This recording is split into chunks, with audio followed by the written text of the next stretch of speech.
Girl Talk Live tonight. We are talking about love and dating in the 21st century. This is the Godly Girl's Guide.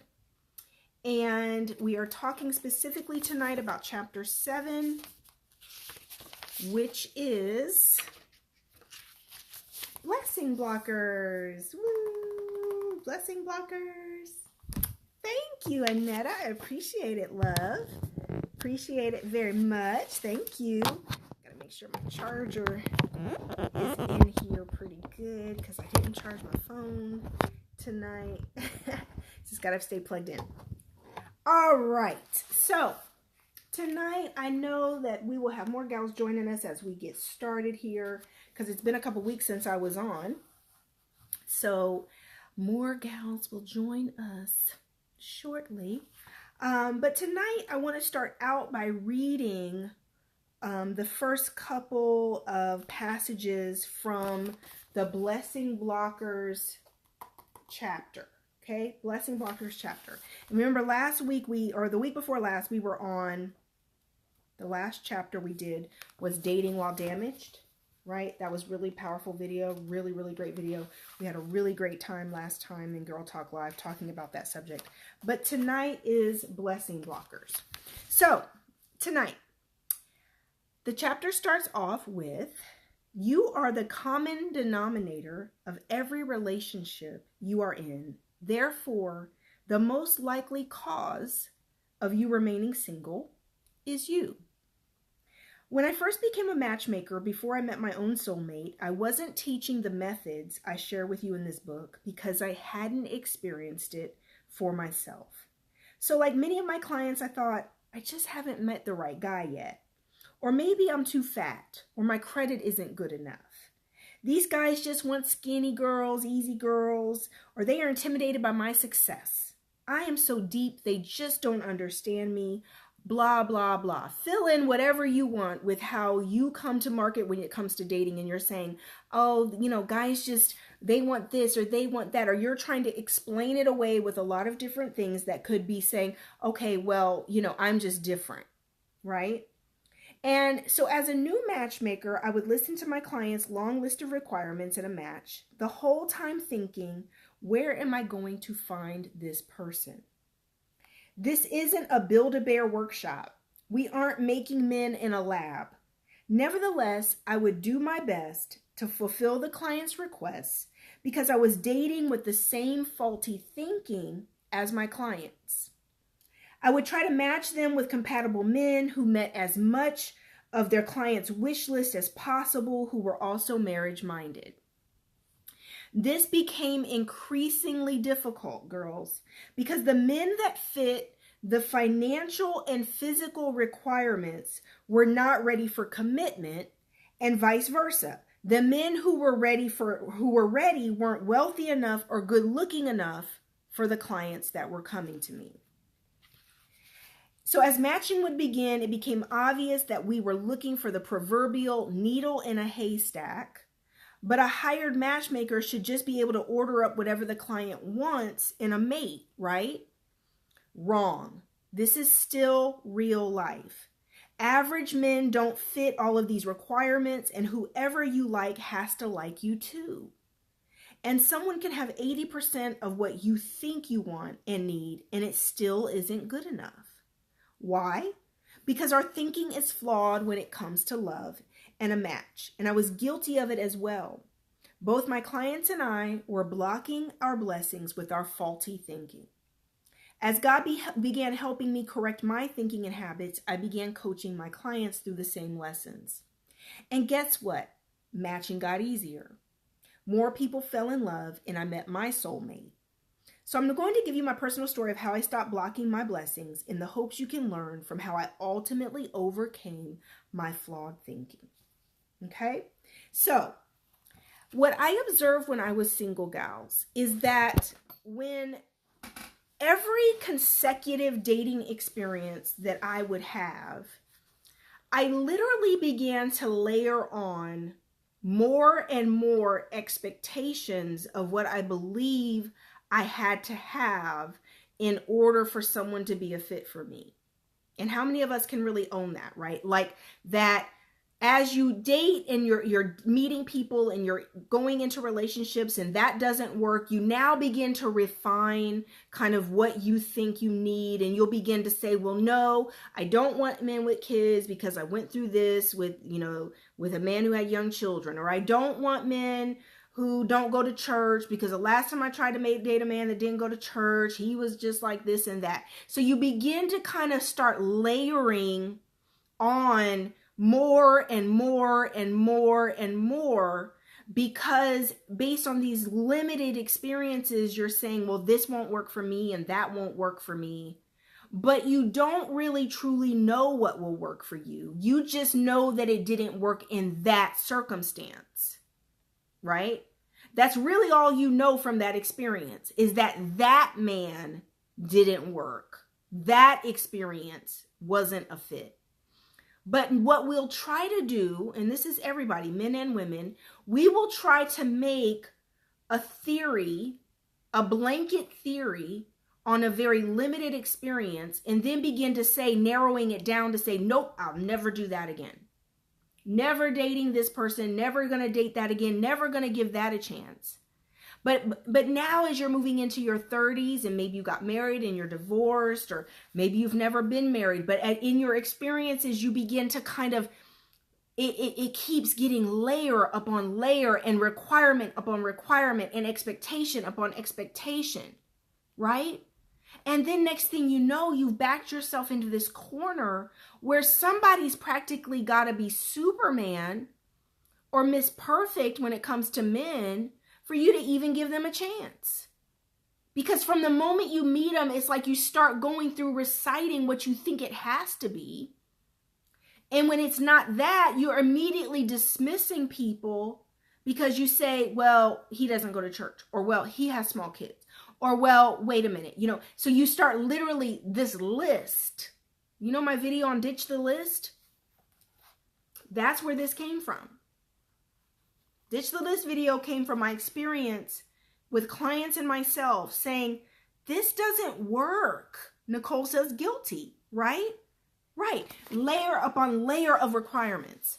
And what we don't realize we're doing is what we're really doing is trying to protect ourselves from the ways that we've been hurt previously. We don't really see it that way. We don't tend to think of it that way. But that's really what we're doing.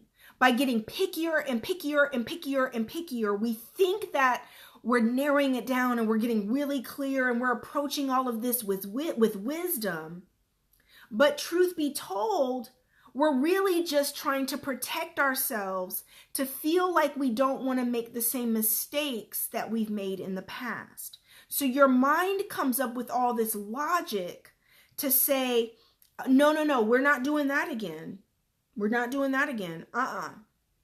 But what really is happening is that you're limiting how God can bless you. You're limiting the possibilities because you're thinking like you've got it all figured out. You know exactly what you need. You know exactly what you want. And you're going from that premise when you're meeting people and now vetting and qualifying based on all this criteria that is going to eliminate like 90% of the people you meet.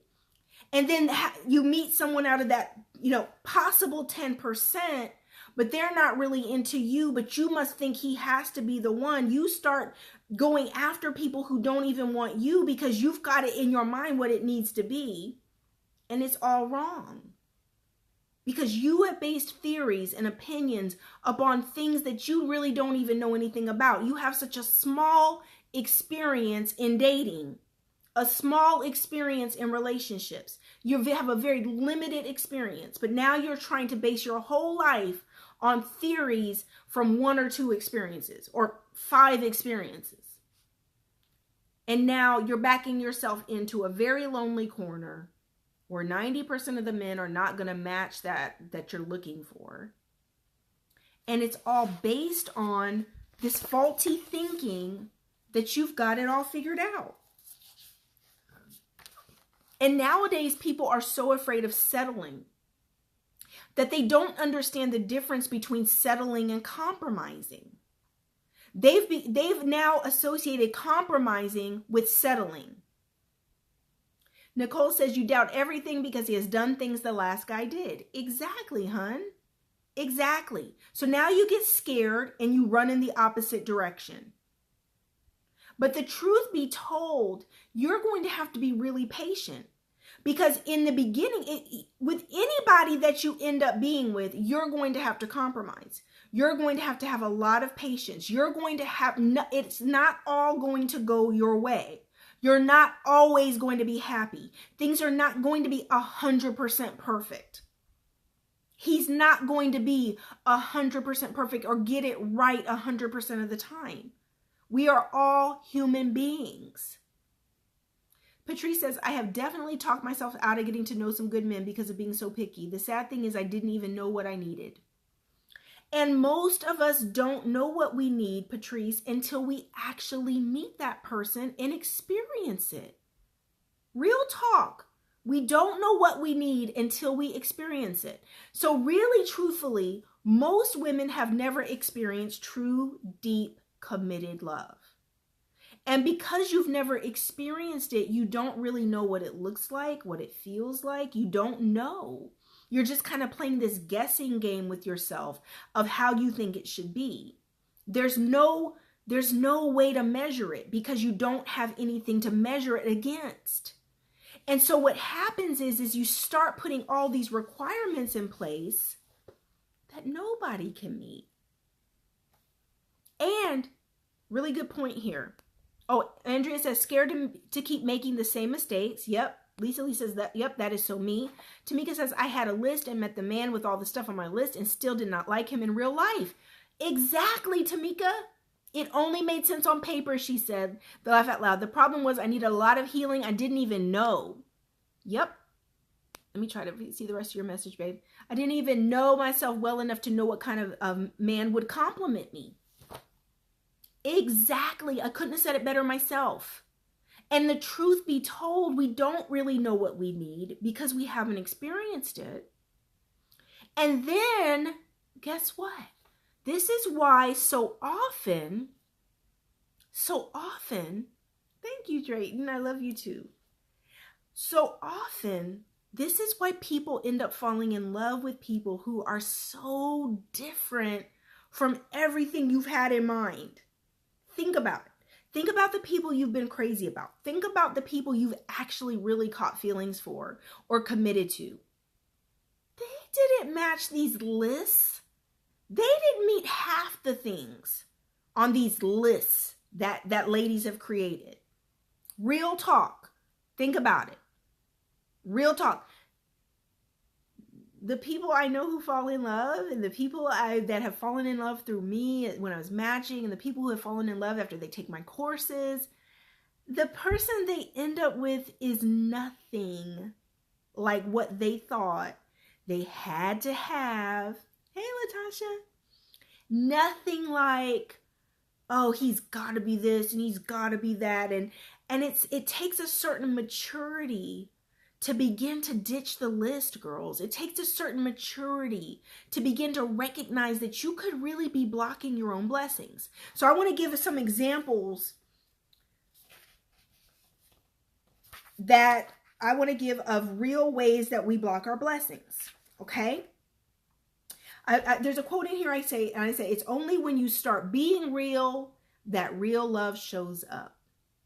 It's only when you start being real that real love shows up. Your true, authentic self. Not who you just want to be, not who you're trying to be, but your true self.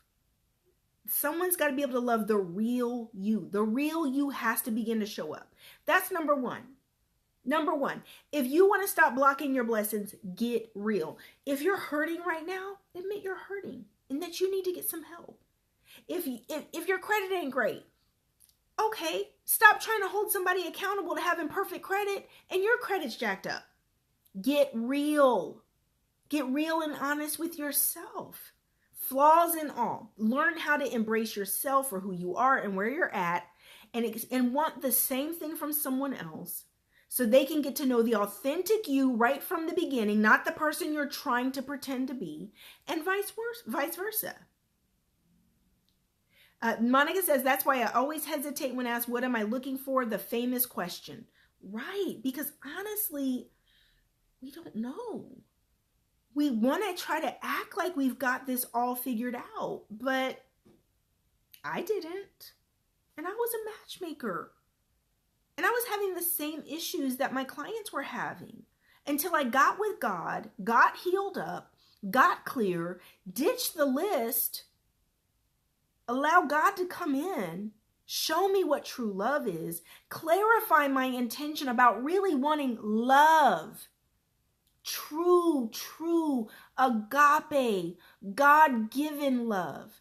I wanted authentic, real, deep. I wanted my purpose partner. I wanted my soulmate. I got tired of all the other ups and downs and games we play with ourselves, looking for validation in all the wrong places. I wanted real love. And I started to not care so much about the packaging or the form that came in or the labels that came in. I just wanted real love. So I got real. And I started asking for the right things. Now, some ways that you can be blocking your blessings. Here's some examples. I've worked with hundreds of women and men to help them stop the self-sabotaging behavior and blocking their own blessings. One major culprit that holds women and men back from true love is ego and fear. Ego and fear cause us to want a partner based on the perceptions of others, status, wealth, image, and even pressures from our family and friends. I'm going to give you several of the most common client profiles I have had over the years that were getting in their own way. Some of these women I've been able to help because they were truly ready and willing, and others I was not because they were not ready yet to surrender and change. Your results depend on your willingness to adapt, learn, and change. This point in life is different for everyone. For me, it was being emotionally and spiritually exhausted. For you, I pray it doesn't have to be so drastic. I believe you can make a choice today to start down a new path. As you read these descriptions, think about yourself and if one of these mindsets may be your blessing blocker. First example I give in my book is puppy love. My first client profile example is those who dated men that when they were in high school, college, or early 20s that fit the Mr. It description. These men were tall, athletic, handsome, charismatic, and had promising futures. This dating experience at such a young age set the bar really high for the rest of their lives. And it also created a sense of entitlement and expectation that isn't always realistic. There was an element of innocent nostalgia in their memories, what I call puppy love. Mentally, the women had made these men into the perfect prototype. So new men could never measure up. It's easy to see how men who came along in their adult life were never good enough. Never good enough. This is also true. There's research that shows that a lot of the time, the first man that a woman sleeps with, the first sexual experience you have, whatever that man was or whatever type of man he was, this leaves a lasting impression for women. And we're often always looking or comparing things. This sets kind of a prototype in our lives, these first experiences. Okay? This might be you. If you look back over your life and you think about your early puppy love, childhood love, if it was somebody that you kind of look at as a prototype, this could be blocking your blessings because you don't realize it, but mentally and psychologically, you have set him as the standard and now you're not 18 anymore. You're not 16 anymore. You're 30, you're 35, you're 40. You can't be judging and dating men based on how you thought when you were 16 and 18. Okay? Sadly, these expectations cause these women to keep chasing after the Mr. It prototype men who don't want them. So they end up being rejected over and over again. They get into situationships with these men only to be deeply hurt when they realize these men never had long-term intentions for marriage. And often these men will go on to marry someone else, causing even more pain. As these women age, They start trying to compromise, but by this time they are insecure and even drive normal good men away. These women struggle and fluctuate between exaggerated pride and the deep fear that they will be single forever. And they treat men accordingly. They tend to treat the normal men with a mix of disdain and conceit, while trying too hard with the above average men who they are attracted to, eventually pushing them away with obsessive or clingy behavior. So a combined inflated ego and fear keep these women in a vicious single cycle that blocks true love. That's example number 1, puppy love. Okay. Next example, hey, good evening, Nika, is Miss Ego. My next client profile is women who may not have dated the popular guys when they were young. However, they have now obtained a measure of success and feel the pressure to marry a man that matches their status. They want to live up to the expectations of others and greatly care about the perception of others as well. One example is women who try to date and marry men that their parents feel are a great fit, or they feel competitive with their friends or colleagues and want to impress them. Their choices have nothing to do with love or who is a good match for them, and everything to do with trying to please or impress others. Another example is an artistic type who has more of a free-flowing spirit and energy, who is not materialistic at all, and who is trying to date and marry a wealthy athlete or businessman. This type of man is typically driven by money and success, not love, and causes close to her heart. While she may want to go on missions and serve the community, he is not supportive or interested. They are not a match. Dating with these types of motivations does not attract love. Next example that could be blocking your blessings is my type. The next profile is women who have a very strong type. What these women have in common is a very clear image of what they believe is a fit for them based on their past experiences. However, this image is not general, nor is it based on character traits such as integrity, faith, etc. Instead, it is very specific. It typically includes height, income, race, skin complexion, style, profession, and much more. And because this image is so strongly programmed into their psyche, it can be very difficult to be open-minded to men that don't match that type. Many women create these types based on their fathers or strong male role models. They also tend to have dated or had situationships with at least 1 or 2 men that fit this type. And the fact that they met and interacted with these men is all the proof they need that their type exists, but they just need to find the one who is also loyal and marriage-minded. This goes back to the situationship syndrome and how we can back ourselves into a very lonely corner when we form these strict requirements around what love should look like. Love is often found with the most unlikely candidates. And remember, the definition of insanity is to keep doing the same thing over and over, yet expecting different results. Who am I talking to? Who is this talking to? That you have such a strong type and a strong image and idea in your head. Latasha said, that's me. You have set your mind that if he should be like this, be like this, do this. And God said, write the vision and make it plain. He wasn't talking about no man. Patrice says, I'm definitely guilty of having a type, and you're right. They never really matched up to what I needed, but what I thought I wanted. Latasha says, that's me. All right, next blessing blockers. The naysayers. The final group of clients is the negative Nancys. They want love desperately, yet their thoughts and words sabotage every opportunity for it. They say things like, there aren't any good men left. And if you think like that, then it is your reality. Why date if you believe there aren't any good men left?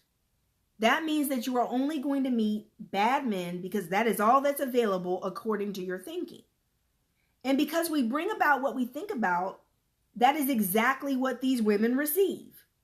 When they come to the agency, they have dating horror stories that rival Lifetime movies. These are my clients that refuse match after match that is presented. They are critical and negative. They find things wrong with every man we recruit, turning down dates, refusing to even meet for coffee or drinks. At the root of the negativity is fear. They have been hurt and are afraid of being hurt more. Their biggest fear is remaining single forever. And this fear translates into becoming pickier and pickier, trying to be careful about who they choose in order to not repeat the mistakes of the past. The combined negativity and defensive behavior is not attractive to men and keeps blocking their blessings.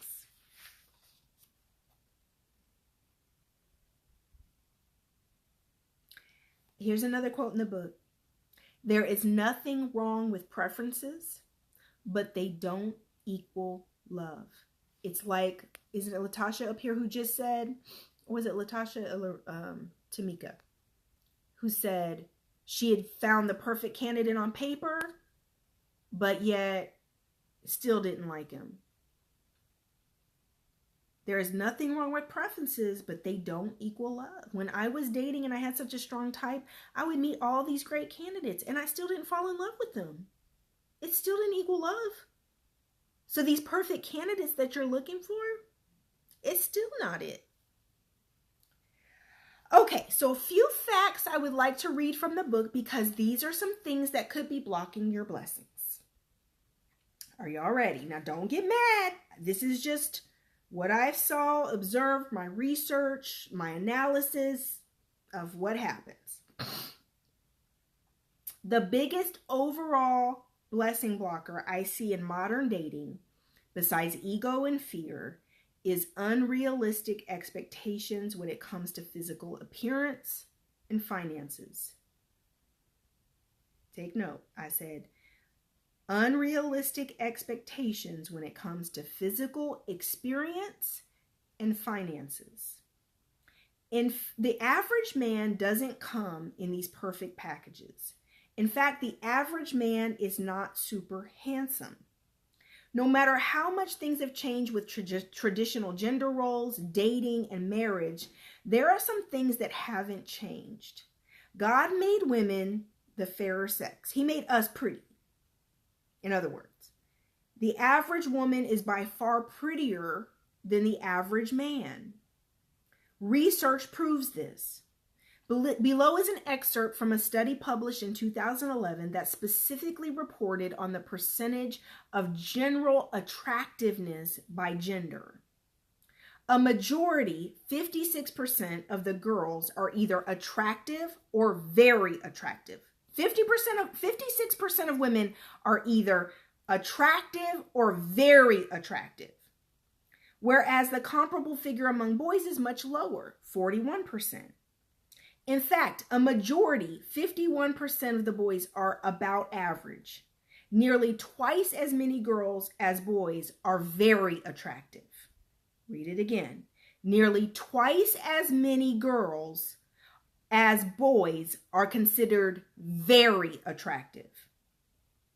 It therefore appears that both in the United Kingdom and the United States, women are indeed more physically attractive on average than men are, at least partly because beautiful parents are and have been more likely to have daughters. I didn't make this up.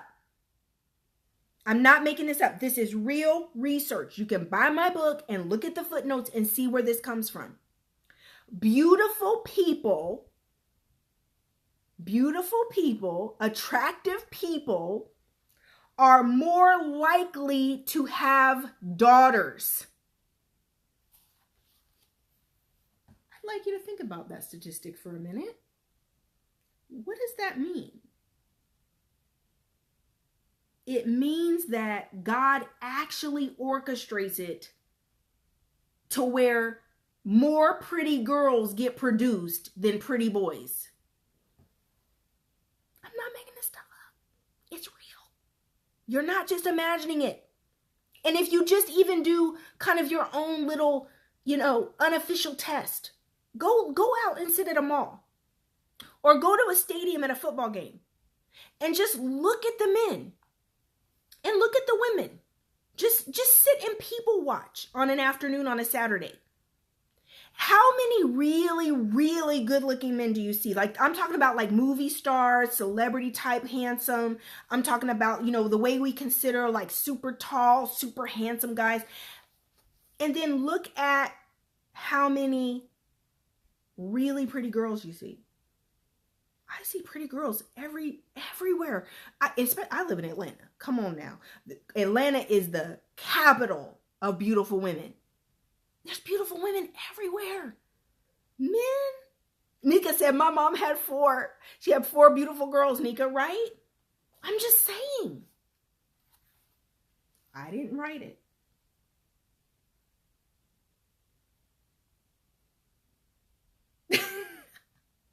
And mind you, that's just an analysis of looks.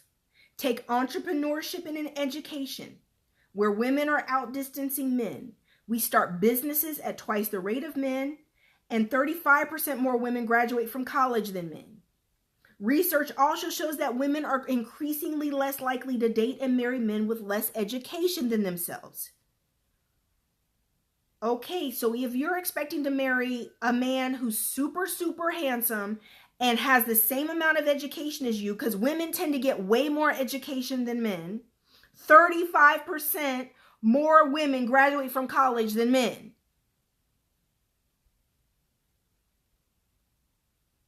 So just take your requirements on height and education, and you're eliminating like a huge percentage of the population of men right there. Because your standards are thinking this is an average guy, or this, I deserve this, or I want this. But that's literally, by the time you get done with all your requirements, you're wanting the top 3% of the guys. And then they don't want you. Don't get mad at me. Latasha says, I believe that. All men wanted my dad, and my mom was the most wanted. There you go, Nika. Natasha says, now that I think about it, I don't see many handsome men, but I see lots of pretty women. Exactly. But then we wonder why men are spoiled and men have kind of their pick, because at the end of the day, men don't look like us. Whenever I'm out and about, I pay attention to people. I love to people watch, right? I love people watching. And I swear to you, when all of a sudden you see a guy over 6 foot who's really good looking and with a beautiful bright smile and bright teeth and he's really, really good looking, it's like, wait a minute, who are you? Right? You can't help but notice, because they actually really stick out. Because it's such a smaller percentage of men. Well, guess what? They know it. You never stop to think about it. They know they're a hot commodity. Talisha, it'll go up on my YouTube tomorrow, baby. You can share it from YouTube. They know they're a hot commodity too. Don't think for a second that the really, really good looking guys don't know it. They know. Research also shows that women are increasingly less likely to date and marry men with less education than themselves. Women want men that they feel are on this level, on their level. The physical preferences many women have, in combination with their other desires like wealth, education, occupation, faith, hobbies, or race, literally have them looking for a unicorn. If this is you, a man who fits all your wants and needs is likely either already married, a player, or both. And he is probably so out of your league that while you are holding out for him, he's dating supermodels or is so arrogant, you wouldn't even like him. If you did meet him, you wouldn't even like him. Ladies, I'm not trying to discourage you. I'm just going to keep reading so I don't have to say it like it's coming right from me. Ladies, I'm not trying to discourage you. I am simply giving you the facts to point out how small the pool of men are who will meet all of your requirements. While we women are generally pretty educated and starting businesses, the average man is not. Here is a summary of some basics. Because, yeah, there's a lot of men killing it, but the average guy is just being a guy. And they're great guys and they're smart. But it's not like they meet all these ridiculous requirements. They have totally different standards for being successful than we do as women. Totally different standards. Okay, here's a summary of some basics. Men over 6 feet tall in the United States. Men over 6 feet tall in the United States, 14.5%. You know, all y'all talking about, he got to be at least 6 foot. What about 5'10"? What about 5'11"? What about 5'9"? You're only 5'4". Why are you so hung up on height? And you just eliminated, what, 85.5% of men when you said he's got to be at least 6 foot? You eliminated almost 85% of men in the United States when you said he needs to be over 6 feet tall. I'm just going to put this in perspective. Average height of men in the United States, 5'10". Men described as very attractive, 10.51%. Less than 11% of men are considered very attractive. You know, your Idris Elbas and your Michael Ealy's and your Matthew McConaughey's and your, yeah, less than 11% of the population of men. Average income of men over 25 with a high school degree, $32,307. Average income of men over 25. Boris, we can't forget about Boris, Michelle. Average income of men over 25 with a high school degree, $32,307. Average income of men over 25 with a bachelor's degree, $62,304. Your average man with a degree is making $62,000 a year. You know, all these women talking about, oh, he need to make 6 figures, honey. Men with bachelor's degrees, 32.3%. That means, what is this? 68% of men do not have a bachelor's degree. Are y'all listening to me tonight? Y'all know who, you know, all of us women running around here with all these degrees and bachelors and masters and PhDs and we doctors now and all this stuff. And you saying you need a man that meets you on your level? 68% of men don't even have a bachelor's degree.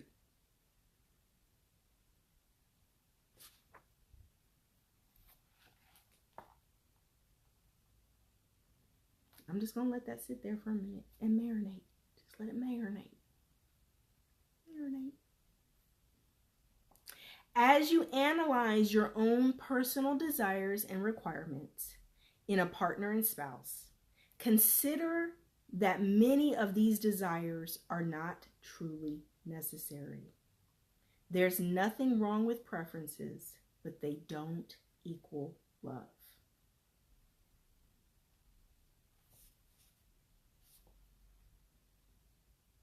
There's nothing wrong with preferences, but they don't equal love. Another quote real quick. We create all of these requirements because we hope it will equate to love without knowing what real love looks and feels like. Okay, I'm going to read a little bit more. We got a little more time. Most women have not experienced love, real love. And because we haven't experienced it, we do not have a point of reference. We create all these requirements because we hope it will equate to love without knowing what real love looks and feels like. When I met my husband, I quickly recognized that the way he loves and cares for me is quite different than any relationship I had previously experienced. He loves me from the crown of my head to the soles of my feet. He's my best friend and has my back through thick and thin. As I fell in love with him, I realized love trumps any lack of education, income, and physical appearance. This is something I didn't understand when I was single because I had never experienced it. It was only when I dropped my ego and fears and surrendered to God that I met the love of my life. I can honestly tell you that had I met my husband before surrendering to God and ditching my list, I would have rejected him. He was so different from my requirements, quote unquote, and what I thought I needed and wanted that I wouldn't even have given him a chance. Here is how my personal blessing blockers would have sabotaged my future happiness. For many years, I avoided and denounced pastors as dating or marriage material. So every time I said out of my mouth, I will never date a pastor, God was saying, okay, you aren't ready for your soulmate. My limited experiences caused me to have limiting thoughts and beliefs that were hindering love. You may say things like, he has to be at least 6 feet tall.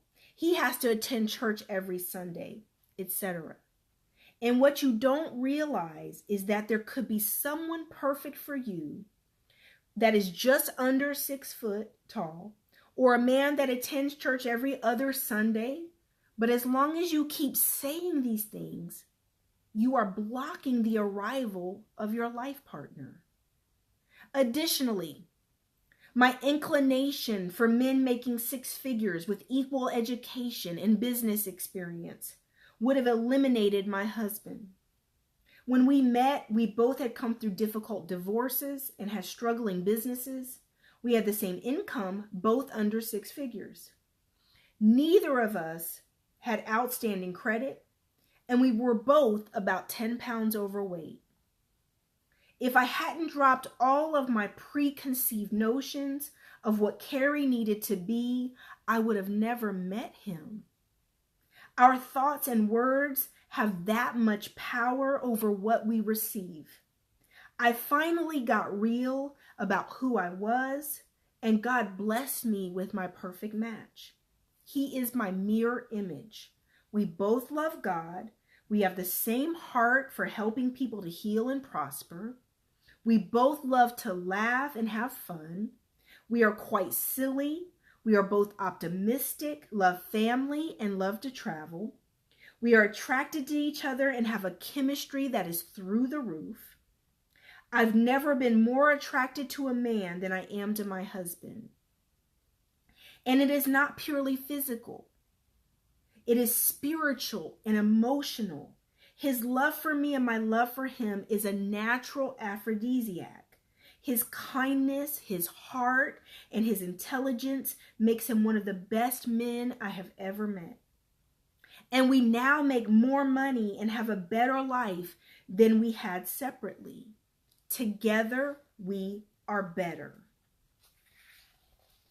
When I met him, I knew he was special and different than other men. He was a husband. He was a one-woman man, loyal and ready to settle down. He hated dating and felt zero need to play the field. All that was missing in his life was the love of a good woman, me. In addition to being successful in many areas, I also recognized his potential to be even greater. I knew he was only scratching the surface of his abilities. One thing we must understand is that throughout history, the majority of men who achieved any level of great success had a love of a woman pushing and propelling him. Being in love with a woman gives men more creativity, focus, and drive. Women are what make average men great. So instead of looking for a perfect man, consider surrendering all of that to God and opening yourself up to true love where you can grow and excel together. Here are a few more examples of limiting beliefs that I hear women say quite often that may be blocking love. He must be at least 6 feet tall. He must be taller than me. He must make more money than me. He must be stylish. All the good men are married. I attract bad men. I may stay single forever. Just a few of the things I hear women say all the time that could be blocking your best blessings. So your homework, chapter 7, get your book. Make sure you do your homework. There's questions at the end of chapter 7. Thank you, Melinda. All of that is a blessing, but I must say you and Mr. Pope are also a physically attractive couple. You complement each other in that way also. Thank you, honey.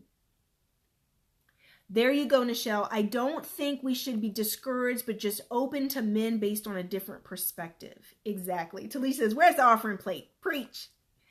Okay. Oh, somebody said I just stepped all over their toes. Latasha, I was all over your toes. Okay.